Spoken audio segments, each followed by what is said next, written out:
గౌరవ ముఖ్యమంత్రి గారు అక్కడి నుంచి కాకుండా మీ మధ్యలో వెళ్ళి మాట్లాడమని నాకు సూచన చేశారు. ఎందుకంటే ఇది చాలా నా గుండెకి చాలా ఆత్మీయమైన సంఘటన. ఇది ఒక 3-4 సంవత్సరాల క్రితం మీరు ఎగ్జామ్స్ రాసి మీకు ఉద్యోగాలు వచ్చి కూడా మీకు నియామక పత్రాలు ఇవ్వకపోవడం, దాన్ని కోర్టు కేసులు అవ్వడం, ఈ రోజున ఇన్ని వేల మందికి దాదాపు 6,100 పోస్టులు ఈరోజు ఈ విధంగా ఒక పండగ వాతావరణం జరుపుకుంటున్నామంటే దానికి మూల కారకులు గౌరవ ముఖ్యమంత్రి శ్రీ నారా చంద్రబాబు నాయుడు గారు.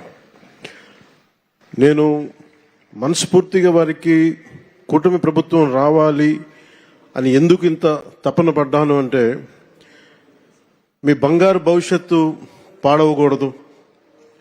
మీలో ఎంతమంది ఇందాక ఒక్కొక్కరితో కథలు వింటా ఉంటే మీ 6,100 మంది దాదాపు 4 లక్షల పైచిలుకు యువత ముందుకొచ్చి పోటాపోటీగా ఎగ్జామ్స్ ప్రవేశ ఉత్తీర్ణ పరీక్షలు చేస్తే దాంట్లో కేవలం 6,100 మాత్రమే సెలెక్ట్ అయ్యారంటే అంత టఫ్ ఎగ్జామ్ ఇది.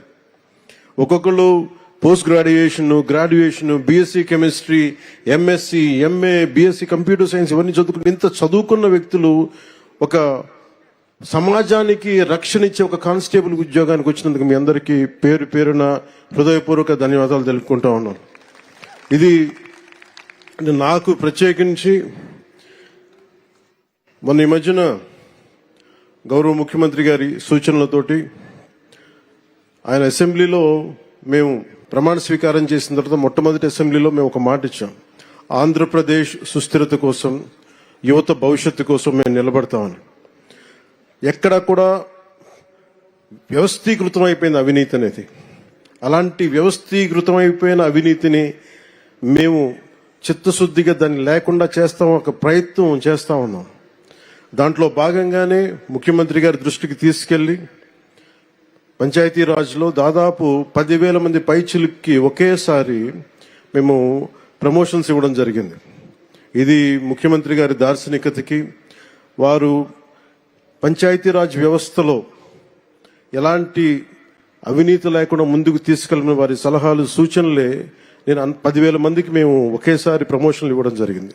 అదే కోవలో 6,000 మంది దాదాపు 4 నుంచి 5 సంవత్సరాలు అనుకుంటారు మీ అందరూ మీ ప్రవేశ పరీక్షలు రాసి నియామక పత్రాలు వచ్చిన తర్వాత ఇవ్వలేకపోయినందుకు ఒక 3 సంవత్సరాలు, 3.5 సంవత్సరాల విలువైన కాలం కోల్పోయారు అందరూ. ఆ కాలాన్ని ఎవరు తిరిగి తీసుకురాలేరు. డబ్బు తిరిగి రావచ్చు కానీ కాలం, ఎందుకంటే 6,000 మంది మీరు మాట్లాడుతూ ఉంటే ఒక్కొక్కరు ఇక్కడ కూర్చున్న 6,000 మంది మీ తల్లిదండ్రులు, ఒక్కొక్కరి కష్టాలు ఎక్కడో అల్లూరు సీతారామరాజు జిల్లా నుంచి కావచ్చు, అనంతపురం జిల్లా నుంచి కావచ్చు, అలాగే మన ఉత్తరాంధ్ర శ్రీకాకుళం, విజయనగరం. అంటే నాకు నుంచి అదే అడుగుతున్నాను. మన హోంమంత్రి అనిత గారిని, సోదరు అనిత గారిని అడుగుతా ఉన్నా, ఎందుకు ఎక్కువ మంది శ్రీకాకుళం, ఉత్తరాంధ్ర ఎందుకు ఎక్కువ చెప్పలేదు, మిగతా జిల్లాల నుంచి రావట్లేదంటే, నాకు మిగతా జిల్లాలు మా గౌరవ ముఖ్యమంత్రి గారు కూడా చెప్తున్నారు, మిలిటరీకి, సర్వీసెస్ కి ఎక్కువ మన ఉత్తరాంధ్ర జిల్లా నుంచి వస్తాయని చెప్పి. ఉత్తరాంధ్ర నాకు అనిపిస్తే ఒకసారి భరతమాత గుడి కూడా అక్కడ ఉత్తరాంధ్రలో ఉంది. అంటే మీరు సమాజం కోసం ప్రకాశం, కాకినాడ, ఒక జిల్లా, అన్ని జిల్లాలు మనే, ఒక జిల్లా ఎక్కువ ఒక జిల్లా తక్కువ కాదు. కానీ సత్యసాయ ఏ జిల్లా ఎక్కువ కాదు, ఏ జిల్లా తక్కువ కాదు, అన్ని సమానం. గౌరవ ముఖ్యమంత్రి గారు ఎంత ప్రేమ లేకపోతే మీ సత్యసాయి జిల్లాకి ఎన్ని పరిశ్రమలు పట్టుకొచ్చారు, అలాగే ఎంత ప్రేమ లేకపోతే మన ప్రకాశం జిల్లాకి జేజేఎం పట్టుకొస్తారు. ఏ జిల్లా అక్కడ బాపట్ల, గుంటూరు అర్బన్ అంటున్నారు, అనకాపల్లి, తిరుపతి, 1-2 ఇలాంటి పండగ వాతావరణం సందర్భంలో ఒక వ్యక్తి లోటు బలంగా తెలుస్తుంది. సోదరులు, గౌరవ మంత్రివర్యులు, ఐటీ మంత్రివర్యులు శ్రీ నారా లోకేష్ గారు లేని లోటు చాలా బలంగా తెలుస్తూ ఉంది. ఎందుకంటే ఇలాంటి ఒకేసారి ఇంతమందికి ఇవ్వాలని చెప్పి మెగా డిఎస్సి కూడా ఆయన ఆధ్వర్యంలోనే చేయటం, అదే తరహాలో ఇది కూడా ఇవ్వటం మనస్ఫూర్తిగా వారి ధన్యవాదాలు. వారికి నా మనస్ఫూర్తిగా అభినందనలు తెలియజేస్తూ, వారి లేని లోటు చాలా స్పష్టంగా ఉందని తెలియజేస్తూ మీ అందరికి కూడా, మీ అందరి తరపున వారికి నా ధన్యవాదాలు తెలుపుతా ఉన్నాను. అలాగే ఇందాక లోకి బాబురావు గారు మాట్లాడింది నాకు ఎంత కదిలించేస్తున్నాయంటే, మీ కథలు కుందరపు మణికంఠ గారు కావచ్చు, కసింశెట్టి అఖిల్ గారు కావచ్చు, కొమ్ము శిరీష గారు కావచ్చు, షేక్ గండ్లూరు హఫీజం గారు కావచ్చు, ఇట్లా 6,000 మందిని ఒక్కొక్కరిని మీరు ఎలా సెలెక్ట్ అయ్యారంటే ఒక్కొక్క కథ ఉంటుంది. నేను మా నాన్నగారిని చూసేవాడిని. నాకు ఊహ తెలిసేటప్పటికి మా నాన్న పెట్టి ఆఫీసర్. ఆయన ఒక కానిస్టేబుల్గా ప్రారంభమై, మా కోరిక ఏంటంటే మా నాన్న వచ్చిన ప్రతి ప్రమోషన్ మా ఇంట్లో పండుగ ఉండేది. ఎప్పుడు ఎస్ఐ అవుతారు, ఎప్పుడు ప్రిన్సిపల్ ఎస్ఐ అవుతారు, ఎప్పుడు సిఐ అవుతారు, ఎప్పుడు ఒక ఏఎస్ అసిస్టెంట్ ఎక్సైజ్ సూపరింటెండెంట్గా, ఇవన్నీ మేము వెయిట్ చేసేవాళ్ళం. ఎప్పటికప్పుడు ఎగ్జామ్స్ రాస్తూ ఉండేవాళ్ళం, డిపార్ట్మెంటల్ ఎగ్జామ్స్. సో మీకు డిపార్ట్మెంటల్ ఎగ్జామ్స్ ఉంటాయి అంటే మీ చదువు కానీ మీ లెర్నింగ్ కానీ ఎప్పటికీ అవ్వదు. It's an on going learning process. నాకు మీ అందరినీ చూస్తే నాకు ఎంత ఆనందంగా ఉందండి. ఇందాక గౌరవ ముఖ్యమంత్రి గారితో నాకు అవకాశం లభించింది, మీ అందరినీ చాలా దగ్గరగా చూసే అవకాశం, మొత్తం అన్ని జిల్లాల నుంచి ప్రతి ఒక్కరిని నమస్కరించడానికి, మీ తల్లిదండ్రులతో మాట్లాడటానికి ఎంత ఆనందం అనిపించిందంటే, నాకు మీ కళ్ళల్లో ఆ ఆనందం నాకు నా తల్లిదండ్రులను చూసుకున్నట్టు అనిపించింది. మీ అందరిని చూసాను, అంత అద్భుతంగా అనిపించింది నాకు. ఇక్కడ ఎంత కదిలించేసిందంటే ఒక్కొక్కరి కథలు.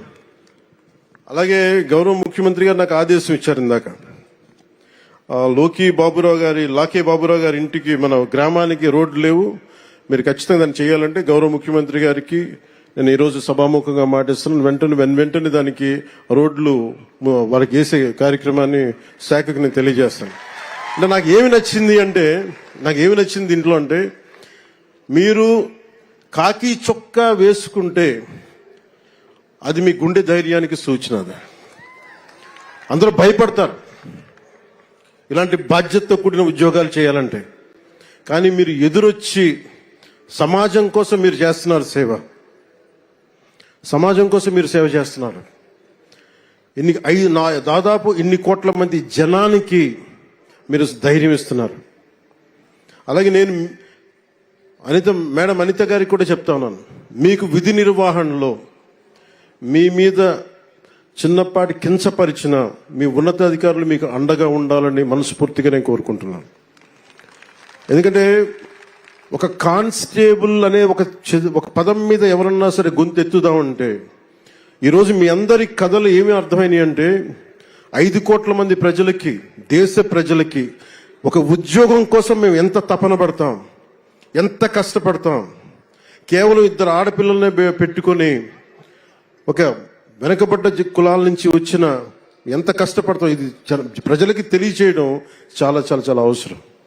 చాలా ఉత్తేజాన్ని ఇచ్చారు మీరు, చాలా ఆనందాన్ని ఇచ్చారు.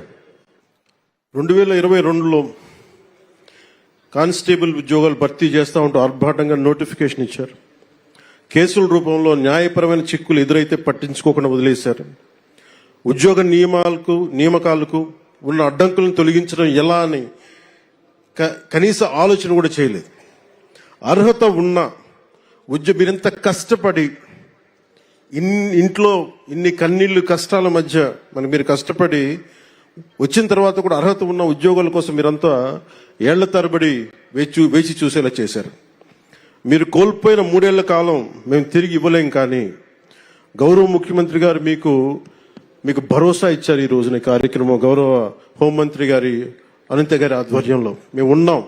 గత ప్రభుత్వంలో జరిగిన నష్టానికి మేము తిరిగి మీ కాలాన్ని తీసుకురాలేం, కానీ మేము మీకు అండగా ఉంటామని చెప్పి చాలా పెద్ద మనసుతోటి పండగ వాతావరణంలో చేయించిన గౌరవ ముఖ్యమంత్రి మన నారా చంద్రబాబు నాయుడు గారికి మనస్ఫూర్తిగా నా ధన్యవాదాలు తెలియజేస్తాం. కూటమి ప్రభుత్వం అధికారంలోకి వచ్చిన వెంటనే కానిస్టేబుల్ నియామకాలు ప్రక్రియ తక్షణం పూర్తి చేయాలని సంకల్పించింది. ఒక దృఢ సంకల్పంతో ఇందాక గౌరవ ముఖ్యమంత్రి గారు చెప్పినట్టుగా న్యాయపరమైన చిక్కులు తొలగించే పనిని చేపట్టింది. మీ నియామకానికి చట్టపరంగా ఎలాంటి ఇబ్బందులు లేకుండా చేసిన తర్వాతే అన్ని రకాల పరీక్షలు పూర్తి చేశారు. ఒకే రోజున ఒకేసారి ఇంతమందికి నియామక పత్రాలు అందజేయగలుగుతున్నారంటే ఇది గౌరవ ముఖ్యమంత్రి గారి దార్శనికతకి, సోదరి హోంమంత్రి అనిత గారి పట్టుదలకి, ఇది కూటమి ప్రభుత్వ నిబద్ధతకి నిదర్శనమే.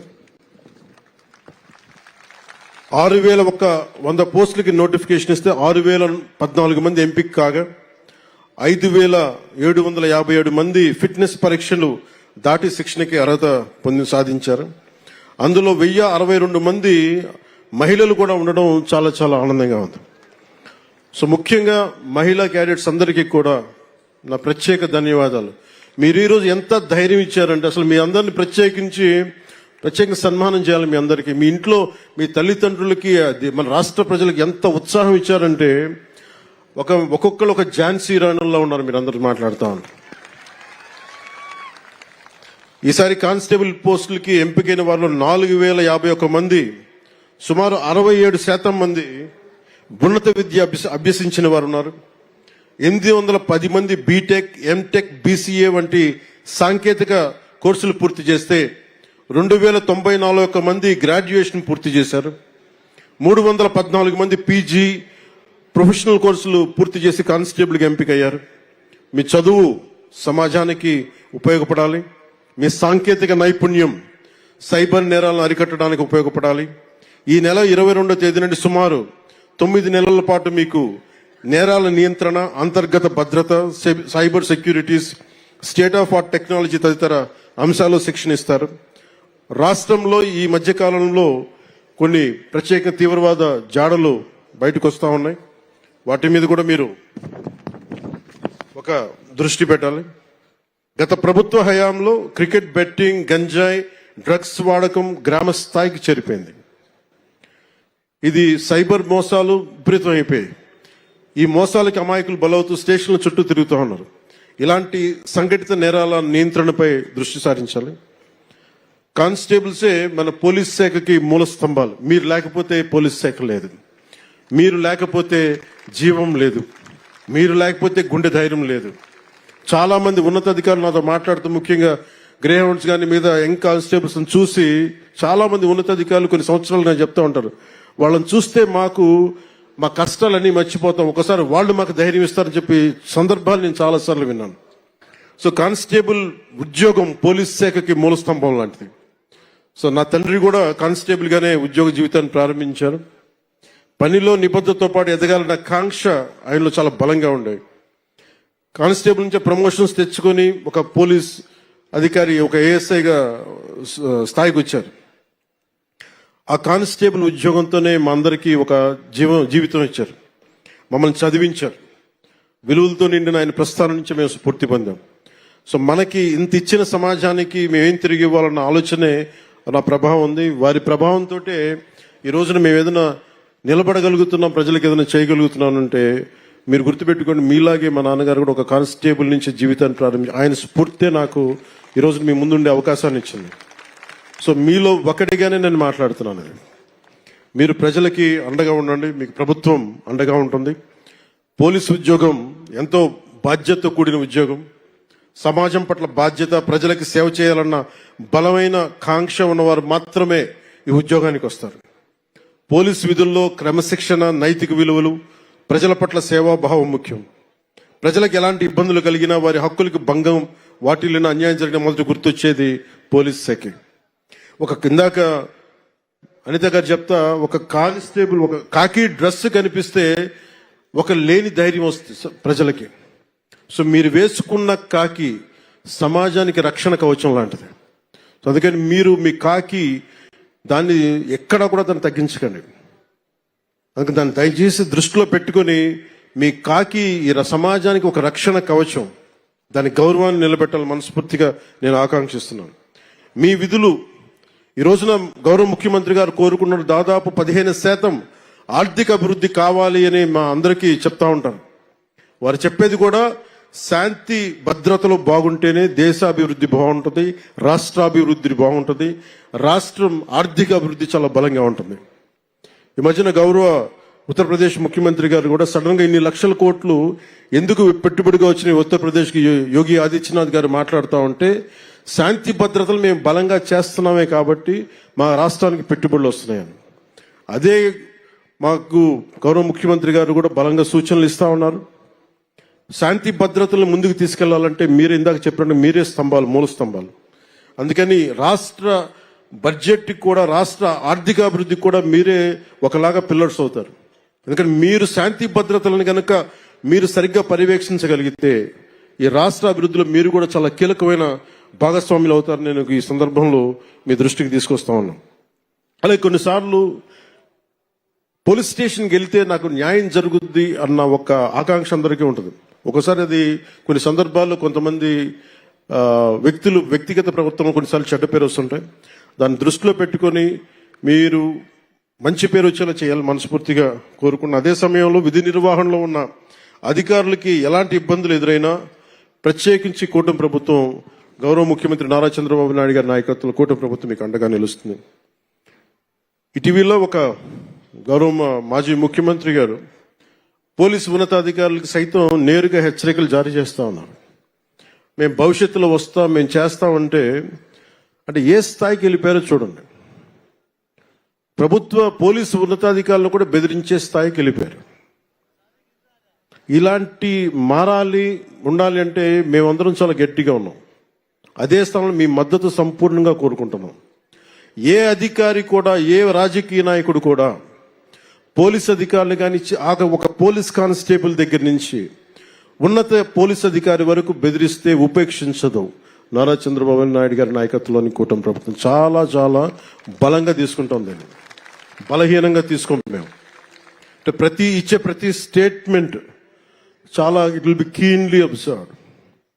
అలాగే ఉన్నతాధికారులు కూడా మేము మీకు గైడెన్స్ ఇవ్వాలని మనస్ఫూర్తిగా కోరుకుంటూ, శాంతి భద్రత పరిరక్షణలో మన ఎవరం కూడా ఏ కులంలో పుట్టాలి, ఏ జిల్లాలో పుట్టాలి, ఏ రంగులో పుట్టాలి, ఎంత హైట్లో పుట్టాలి మన ఎవరికి చాయిస్ లేదు. కానీ ఎలా ప్రవర్తించాలి అన్నది మటుకు మన చాయిస్ ఉంటుంది. మనకి కవి సామ్రాట్ విశ్వనాథ సత్యనారాయణ గారు చెప్పినట్టుగా అన్ని అనర్థాలకి మూలం మానవ ప్రవృత్తి హేతువు కానీ వాని కులం కానీ, మతం కానీ, ప్రాంతం కానీ కాదు. దీన్ని మీరు బలంగా గుండెల్లోకి తీసుకోండి. ఎందుకు చెప్తున్నానంటే ఇది కూటమి ప్రభుత్వం ప్రజల మాన ప్రాణ సంరక్షణ, శాంతి భద్రతల పరిరక్షణ ప్రాధాన్యత ఇస్తుంది. ముఖ్యంగా మహిళల భద్రత అత్యంత ప్రాధాన్యత ఇస్తున్నాం. శాంతి భద్రతల పరిరక్షణలో తరతమ భేదాలు చూడడం, కులం, మతం, ప్రాంతీయత అనే తేడాలు చూడడం. కొత్త కానిస్టేబుల్స్ అందరూ కూడా అదే పందాన్ని అనుసరించాలి. మీ ఉద్యోగ జీవితంలో మీరంతా మరింత ఉన్నత శిఖరాలు చేరుకోవాలి మీ అందరికీ తెలియజేసుకుంటూ, నేను I wish you all the best, great future. జై హింద్.